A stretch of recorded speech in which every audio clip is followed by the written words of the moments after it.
जय माता दी। ज्योतिया व्रत की आप सभी को हार्दिक शुभकामनाएं।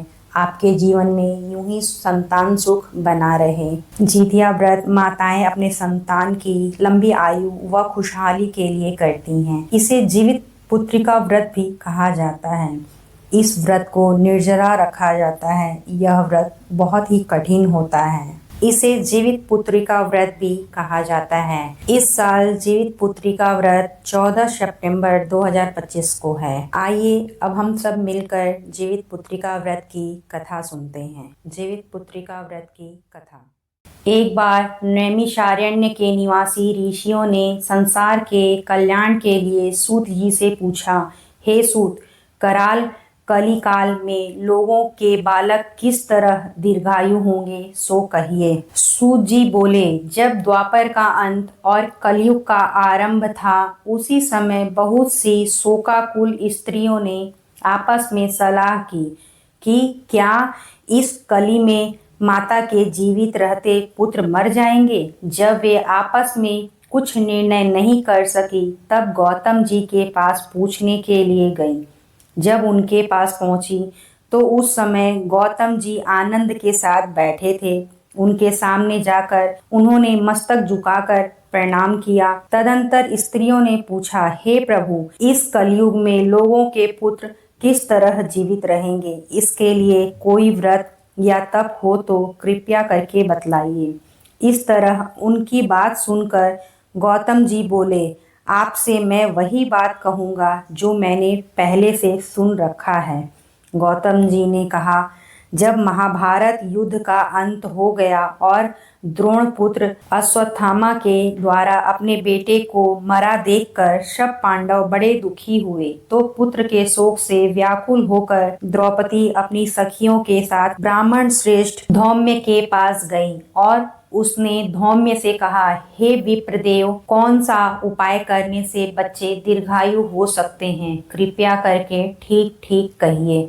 धौम्य बोले, सतयुग में सत्य वचन बोलने वाला, सत्याचरण करने वाला समदर्शी जीमूत वाहन नामक एक राजा था। एक बार वह अपनी स्त्री के साथ अपने ससुराल गया और वहीं रहने लगा। एक दिन आधी रात के समय पुत्र के शोक से व्याकुल कोई स्त्री रोने लगी, क्योंकि वह अपने बेटे के दर्शन से निराश हो चुकी थी। उसका पुत्र मर चुका था। वह रोती हुई कहती थी, हाय, मुझ बूढ़ी माता के सामने मेरा बेटा मरा जा रहा है। उसका रुदन सुनकर राजा जीमूत वाहन का तो मानो हृदय विदीर्ण हो गया।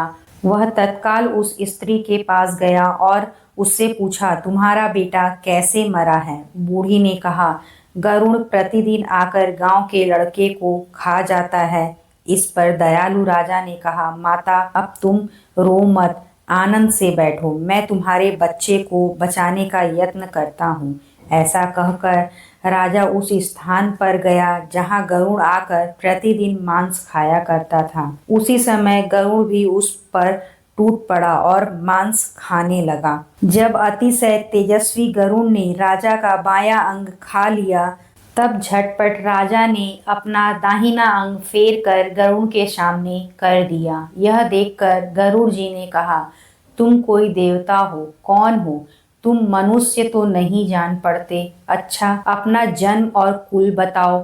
पीड़ा से व्याकुल मन वाले राजा ने कहा, हे पक्षीराज, इस तरह के प्रश्न करना व्यर्थ है। तुम अपनी इच्छा भर मेरा मांस खाओ। यह सुनकर गरुड़ रुक गए और बड़े आदर से राजा के जन्म और कुल की बात पूछने लगे। राजा ने कहा, मेरी माता का नाम शैव्या और मेरे पिता का नाम शालिवाहन है। सूर्य वंश में मेरा जन्म हुआ है और जीमूत वाहन मेरा नाम है।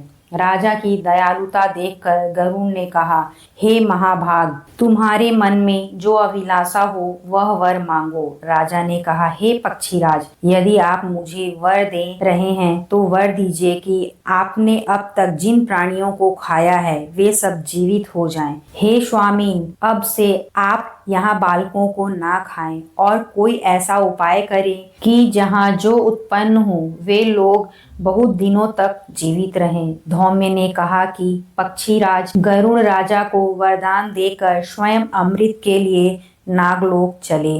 वहां से अमृत लाकर उन्होंने उन मरे मनुष्यों की हड्डियों पर बरसाया। ऐसा करने से सब लोग जीवित हो गए जिनको कि पहले गरुड़ ने खाया था। राजा के त्याग और गरुड़ की कृपा से वहां वालों का बहुत कष्ट दूर हो गया। उस समय राजा के शरीर की शोभा दूनी हो गई थी। राजा की दयालुता देखकर गरुड़ ने फिर कहा, मैं संसार के कल्याण के लिए एक और वरदान दूंगा। आज अश्विन कृष्ण सप्तमी से रहित शुभ अष्टमी तिथि है। आज ही तुमने यहाँ की प्रजा को जीवन दान दिया है। हे वत्स, अब से यह दिन ब्रह्म भाव हो गया है।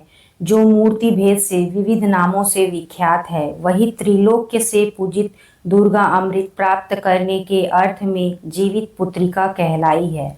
सो इस तिथि को जो स्त्रियां उस जीवित पुत्रिका की और कुश की आकृति बनाकर तुम्हारी पूजा करेगी, तो दिनों दिन उनका सौभाग्य बढ़ेगा और वंश की भी बढ़ोतरी होती रहेगी। हे महाभाग, इस विषय में विचार करने की भी आवश्यकता नहीं है। हे राजन, सप्तमी से रहित और उदया तिथि की अष्टमी को व्रत करे, यानी सप्तमी विद अष्टमी जिस दिन हो उस दिन व्रत ना कर शुद्ध अष्टमी को व्रत करे और नवमी में पारण करे। यदि इस पर ध्यान ना दिया गया तो फल नष्ट हो ही जाएगा और सौभाग्य तो अवश्य नष्ट हो जाएगा। जीमूत वाहन को वरदान देकर गरुड़ बैकुंठ धाम को चले गए और राजा भी अपनी पत्नी के साथ अपने नगर को वापस चले आए। धौम्य द्रौपदी से कहते हैं कि हे देवी, मैंने यह अतिशय दुर्लभ व्रत तुमको बतलाया है। इस व्रत को करने से बच्चे दीर्घायु होते हैं। हे देवी, तुम भी पूर्वोक्त विधि से यह व्रत और दुर्गा जी का पूजन करो तो तुम्हें अभिलषित फल प्राप्त होगा। मुनिराज धौम्य की बात सुनकर द्रौपदी के हृदय में एक प्रकार का कौतूहल उत्पन्न हुआ और पूर्ववासिनी स्त्रियों को बुलाकर उनके साथ यह उत्तम व्रत किया। गौतम ने कहा, यह व्रत और इसके प्रभाव को किसी एक चील ने सुन लिया और अपनी सखी सियारिन को बतलाया। इसके बाद पीपल वृक्ष की शाखा पर बैठकर उस चील ने और उस वृक्ष के खोते में बैठकर सियारिन ने भी व्रत किया। फिर वही मादा चील किसी उत्तम ब्राह्मण के मुंह से यह कथा सुन आई और पीपल के खोते में बैठी हुई अपनी सखी को सुनाया। सियारिन ने आधी कथा सुनी थी कि उसे भूख लग गई और वह उसी समय शव से भरे हुए शमशान में पहुंची। वहां उसने इच्छा भर मांस का भोजन किया और चील बिना कुछ खाए पिए रह गई और सवेरा हो गया। सवेरे वह गौशाले में गई और वहां गौ का दूध पिया। इस तरह नवमी को उसने पारण किया। कुछ दिनों बाद वे दोनों मर गई और अयोध्या में किसी धनी व्यापारी के घर में जन्मी। संयोग से उन दोनों का जन्म एक ही घर में हुआ, जिसमें सियारिन ज्येष्ठ हुई और चील छोटी। वे दोनों सभी शुभ लक्षणों से युक्त थी, इसलिए बड़ी लड़की काशीराज के और छोटी उसके मंत्री के साथ गार्हपत्य अग्नि के सामने विधि पूर्वक ब्याही गई। पूर्व जन्म के कर्म फल से वह मृगनयनी रानी हुई। जिस किसी भी संतान को उत्पन्न करती वह मर जाती थी और पूर्व जन्म की बातों को स्मरण करने वाली मंत्री की पत्नी ने अष्ट वस्तुओं के सदृश तेजस्वी 8 बेटे उत्पन्न किए और सभी जीवित रह गए। अपनी बहन के पुत्रों को जीवित देखकर ईर्ष्यावश राजपत्नी ने अपने स्वामी से कहा कि यदि तुम मुझे जीवित रखना चाहते हो तो इस मंत्री के भी पुत्रों को उसी जगह भेज दो जहां मेरे बेटे गए हैं, अर्थात इन्हें मार डालो। यह सुनकर राजा ने उस मंत्री के पुत्रों को मारने के लिए कई प्रकार के उद्योग किए, पर मंत्री पत्नी ने जीवित पुत्रिका के पुण्य बल से बचा लिया। एक दिन राजा ने अपने आदमियों से उन पुत्रों का सिर कटवाकर पिटारी में रखवाया और वह पिटारी उनकी माता के पास भेज दिया, किंतु वे 8 सिर बेशकीमती जवाहरात हो गए और भले चंगे वे 8 लड़के अपनी माता के पास वापस चले गए। उनको जीवित देखकर राजपत्नी को बड़ा विस्मय हुआ। अंत में वह मंत्री की पत्नी के पास आई और उसने पूछा, बहन, तुमने कौन सा ऐसा उपाय किया है जिससे बार बार मारे जाने पर भी तुम्हारे बेटे नहीं मरते? इस पर मंत्री की पत्नी ने कहा, पूर्व जन्म में मैं चील थी और तुम सियारिन। हमने और तुमने साथ साथ जीवित पुत्रिका का व्रत किया था। तुमने व्रत के नियमों का भली भांति पालन नहीं किया था और मैंने किया था। इसी दोष से हे बहन, तुम्हारे बेटे नहीं जीते हैं। हे रानी, अब तुम भी उस जीवित पुत्रिका व्रत को करो तो तुम्हारे बेटे दीर्घायु होंगे। मैं तुमसे सच सच कह रही हूँ। उसके कथा अनुसार रानी ने व्रत किया, तभी से उसके कई बेटे सुंदर और दीर्घायु होकर बड़े बड़े राजा हुए।